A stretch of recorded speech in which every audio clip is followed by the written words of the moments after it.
Ilmu tanah hutan menjelaskan mengenai hubungan sifat-sifat tanah seperti fisik, kimia, dan biologi, serta proses pembentukan tanah secara umum hubungannya dengan tanah hutan.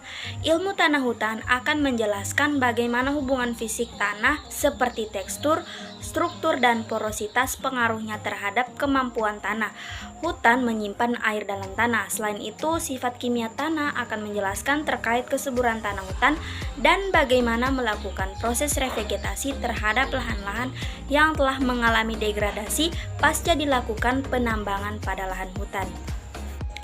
Sifat-sifat fisik tanah adalah sifat yang dapat dilihat atau diamati secara langsung. Selain memiliki sifat fisik, tanah juga memiliki sifat kimia. Namun pada pembahasan kali ini akan lebih dijelaskan secara lengkap mengenai sifat-sifat fisik yang dimiliki oleh tanah. Yang pertama ada yang namanya sifat fisika tanah. Sifat fisika tanah ini terbagi atas 7. Yang pertama, bahan induk tanah. Bahan induk merupakan materi utama dari tanah yang dibentuk oleh berbagai faktor, yaitu melalui proses kimiawi, biologis, dan fisika. Yang kedua, tekstur tanah. Komponen mineral dari tanah adalah pasir, lumpur, dan tanah liat. Proporsi dari kombinasi ketiga bahan tersebut akan menentukan tekstur tanah.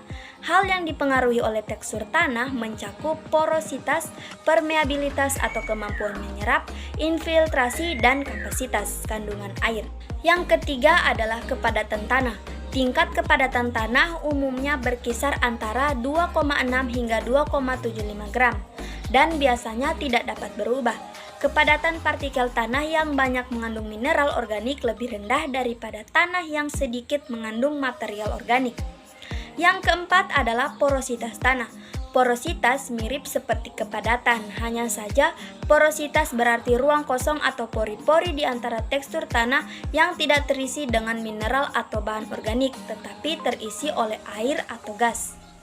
Berikutnya yaitu temperatur tanah. Tanah memiliki temperatur yang bervariasi mulai dari tingkat dingin ekstrim yang mencapai minus 20 derajat Celcius hingga tingkat panas ekstrim yang mencapai 60 derajat Celcius. Yang keenam, warna tanah. Warna tanah seringkali menjadi faktor paling dasar untuk membedakan jenis-jenis tanah.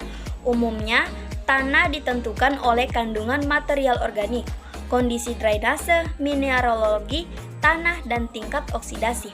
Mineral besi merupakan mineral sekunder yang akan menghasilkan warna kuning atau kemerahan pada tanah, sedangkan material organik akan menghasilkan warna hitam kecoklatan atau warna coklat atau subur, serta mangan, sulfur, dan nitrogen akan menghasilkan warna hitam. Sifat fisika tanah yang terakhir adalah konsistensi tanah. Konsistensi tanah adalah kemampuan tanah untuk menempel pada objek lain sekaligus menghindari deformasi atau berpisah akibat pengaruh tenaga luar. Yang kedua, sifat kimia tanah antara lain pH tanah dan kandungan unsur hara. Kandungan hara terdiri dari kandungan nitrogen, fosfor, kalium, dan bahan organik. Sifat fisik dan kimia tanah sangat menentukan pertumbuhan dan perkembangan tanaman. Yang ketiga adalah sifat biologi tanah. Sifat biologi tanah berhubungan dengan aktivitas makhluk hidup yang ada di dalam dan di permukaan tanah. Berbagai jenis makhluk hidup berkembang dalam tanah, baik berbagai jenis tumbuhan, hewan, atau makhluk hidup yang berukuran besar atau makro, maupun yang berukuran kecil atau mikro. Berikutnya yaitu jenis-jenis tanah. Jenis-jenis tanah terbagi atas 8. Yang pertama, tanah rogosol, 2 tanah latosol, 3 tanah organosol, 4 tanah aluvial, 5 tanah potsolik, 6 tanah laterit, 7 tanah mediteran, dan 8 adalah tanah grumusol. Berikutnya yaitu fungsi tanah hutan. Secara umum, tanah hutan berfungsi sebagai penyedia air dan hara bagi tumbuhan, penyedia oksigen, serta penahanan mekanis. Horizon tanah atau lapisan tanah hutan terdiri dari beberapa lapisan yang ditentukan oleh jenis tanah dan bahan pembentuknya. Secara umum, horizon tanah dari atas sampai bawah dibagi menjadi jenis yaitu horizon O, A, E, B, C, dan R.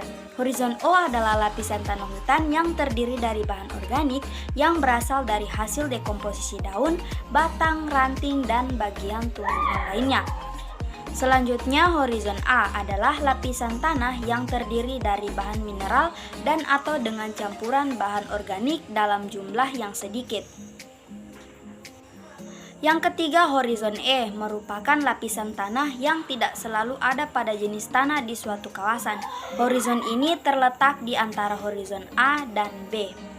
Berikutnya yaitu horizon B, ialah lapisan tanah yang posisinya berada di bawah horizon A atau E dengan ciri warna lebih merah dibanding lapisan lainnya.